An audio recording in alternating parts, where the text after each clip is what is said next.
आज की इस दिल दहला देने वाली और सबक आमोज कहानी में आप सबको खुश आमदीद। ये एक मासूम लड़की की कहानी है जिसके अपने ही लोगों ने इसके साथ ऐसा जुल्म किया जिसे सुनकर दिल कांप उठता है। रात के अंधेरे में इसे एक सुनसान कुनवे के पास ले जाया गया, मगर उन्हें यह मालूम नहीं था कि मजलूम की फरियाद कभी जाया नहीं जाती। आखिर इस कुनवे से ऐसी कौन सी आवाज आई जिसने सबकी किस्मत बदल दी। आइए इस हैरान कुन कहानी को सुनते हैं। बहुत पुराने जमाने की बात है। एक सरसब्ज गांव के किनारे एक छोटा सा घर था। इस घर में एक मासूम लड़की रहती थी।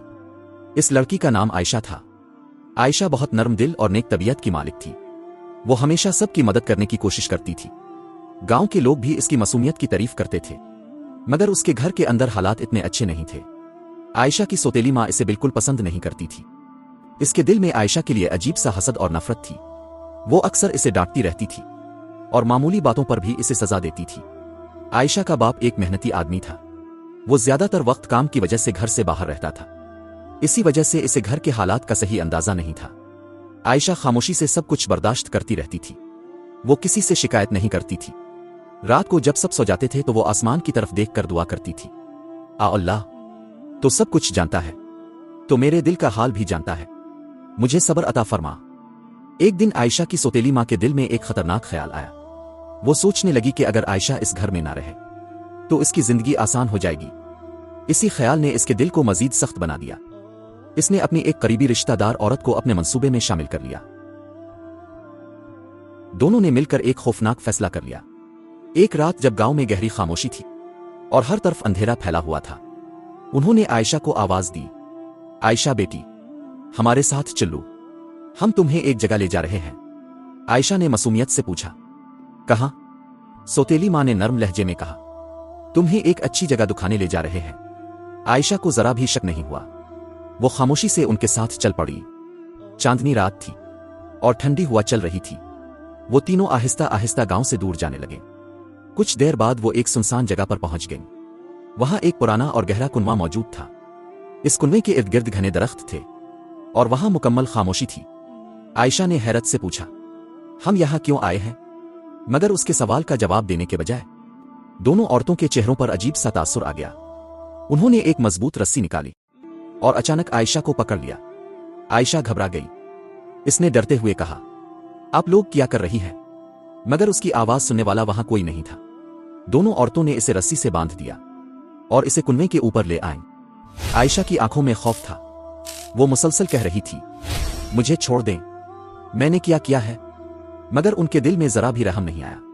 और फिर वो लम्हा आ गया जब उन्होंने इस मासूम लड़की को गहरे अंधेरे कुनवे के अंदर छोड़ दिया। मगर जैसे ही आयशा नीचे जाने लगी, कुनवे के अंदर से एक अजीब सी आवाज गूंजी जिसने दोनों औरतों के दिलों में खौफ पैदा कर दिया। जैसे ही आयशा को रस्सी के साथ कुनवे के अंदर लटकाया गया, चारों तरफ खौफनाक खामोशी फैल गई। रात बहुत गहरी हो चुकी थी। दरख्तों के पत्ते हल्की हवा के साथ सरसरा रहे थे। आयशा का दिल खौफ से जोर जोर से धड़क रहा था। वो रस्सी के साथ आहिस्ता आहिस्ता नीचे जा रही थी। इसकी आंखों में आंसू थे।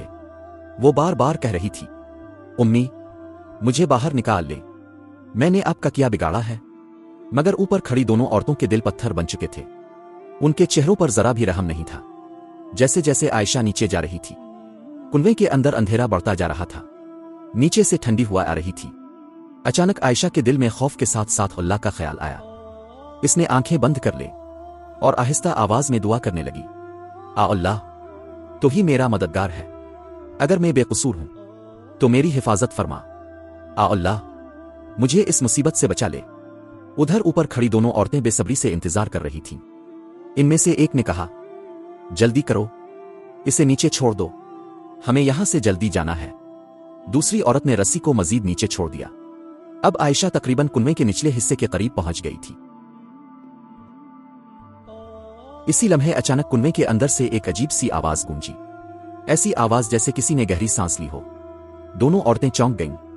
उन्होंने घबराकर एक दूसरे की तरफ देखा। एक औरत ने कहा, यह कैसी आवाज थी? दूसरी औरत ने खुद को संभालते हुए कहा, शायद हुआ की आवाज होगी। मगर हकीकत में वो आवाज आम नहीं थी। कुनवे के अंदर कुछ हलचल हो रही थी। इसी वक्त अचानक रस्सी हिलने लगी। ऊपर खड़ी औरतों के हाथ कांपने लगे। उन्होंने डर कर रस्सी को मजबूती से पकड़ लिया। नीचे आयशा हैरान थी। इसे ऐसा महसूस हो रहा था जैसे किसी ने इसे सहारा दे दिया हो। अब वो कुएं की दीवार के साथ टिकी हुई थी। वो हैरत से इधर उधर देखने लगी। अचानक इसे महसूस हुआ जैसे कुएं के अंदर हल्की सी रोशनी पैदा हो गई हो। आयशा को समझ नहीं आ रहा था कि ये क्या हो रहा है। ऊपर खड़ी औरतों का खौफ बढ़ता जा रहा था। अचानक कुएं के अंदर से एक जोरदार आवाज गूंजी। वो आवाज इतनी खौफनाक थी कि दोनों औरतें कांप उठीं। ऐसा लग रहा था जैसे किसी ने चीख कर कहा हो, जुल्म, जुल्म। ये आवाज सुनकर दोनों औरतों के चेहरों का रंग उड़ गया। उन्होंने घबरा कर रस्सी छोड़ दी और खौफ से पीछे हट गईं। उनके दिलों में अजीब सा खौफ बैठ गया था। एक औरत ने कांपती हुई आवाज में कहा, यह क्या था? दूसरी औरत ने घबरा कर कहा, यह जगह ठीक नहीं है, हमें फौरन यहां से चले जाना चाहिए। वो दोनों डरते हुए वहां से भाग गईं। मगर उन्हें यह मालूम नहीं था कि कुएं के अंदर अल्लाह की कुदरत एक अजीब मौजिज़ा दिखाने वाली है। और यही मौजिज़ा जल्द ही पूरी कहानी का रुख बदलने वाला था। क्योंकि मजलूम की दुआ कभी ज़ाय नहीं जाती और अल्लाह जब चाहे तो नामुमकिन को भी मुमकिन बना देता है। जब दोनों औरतें खौफजदा होकर वहां से भाग गईं, तो कुएं के इर्द गिर्द दोबारा खामोशी छा गई। रात अभी बाकी थी और आसमान पर चांद हल्की रोशनी फैला रहा था। कुएं के अंदर आयशा अभी भी रस्सी के साथ लटकी हुई थी। मगर हैरत की बात यह थी कि इसे ऐसा महसूस हो रहा था जैसे कोई इसे सहारा दे रहा हो। वो आहिस्ता आहिस्ता कुएं की दीवार के साथ टिकी हुई थी। इसका दिल अभी भी खौफ से धड़क रहा था, मगर उसके दिल में अल्लाह पर भरोसा भी था। वो आहिस्ता आहिस्ता दुआ करने लगी, आ अल्लाह तो सबसे बड़ा मुहाफिज है। अगर मैं बेकसूर हूं तो मुझे इस मुसीबत से निकाल दे। इसी वक्त दूर कहीं से कदमों की आवाज सुनाई दी। ये एक मुसाफिर था जो रात के वक्त इस रास्ते से गुजर रहा था। इसका नाम हामिद था। वो एक नेक दिल इंसान था। जब वो कुएं के करीब से गुजरा तो इसे किसी के रोने की हल्की आवाज सुनाई दी। वो फौरन रुक गया।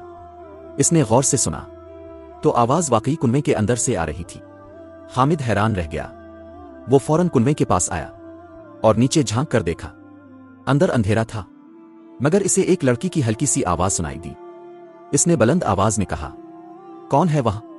नीचे से कमजोर सी आवाज आई, मैं आयशा हूं, बराहे करम मुझे बचा ले।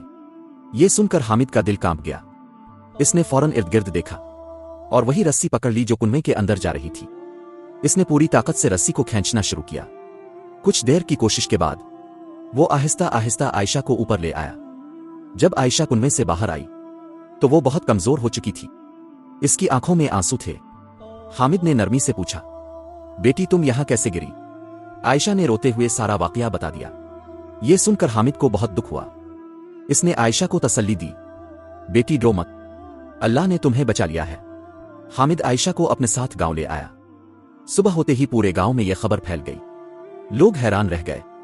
जब आयशा के बाप को यह बात मालूम हुई तो वो फौरन वहां पहुंचा। अपनी बेटी को जिंदा देखकर इसकी आंखों से आंसू बहने लगे। इसे जब पूरी हकीकत मालूम हुई तो वो बहुत गुस्से में आ गया। इसने फौरन अपनी बीवी को बुलाया। जब इससे सवाल किया गया तो वो खौफ से कांपने लगी। आखिरकार इसने अपना जुर्म कबूल कर लिया। गांव के लोग भी ये सुनकर हैरान रह गए। सब ने इस जुल्म की सख्त मजम्मत की। इस दिन के बाद आयशा के बाप ने फैसला किया कि वो अपनी बेटी को कभी तन्हा नहीं छोड़ेगा। उधर वो जालिम औरत अपने किए पर बहुत शर्मिंदा हुई। इसे एहसास हो गया था कि इसने एक बहुत बड़ा गुनाह किया है। यह वाकया पूरे गांव के लिए एक बड़ा सबक बन गया। लोग एक दूसरे से कहते थे, कभी किसी मासूम पर जुल्म नहीं करना चाहिए, क्योंकि मजलूम की दुआ सीधी अल्लाह तक पहुंचती है और जब अल्लाह मदद करता है तो कोई भी जालिम इसके सामने नहीं ठहर सकता। और इसीलिए कहा जाता है कि मजलूम की फरियाद कभी जाया नहीं जाती। अल्लाह हमेशा सच और मासूम लोगों की हिफाजत करता है।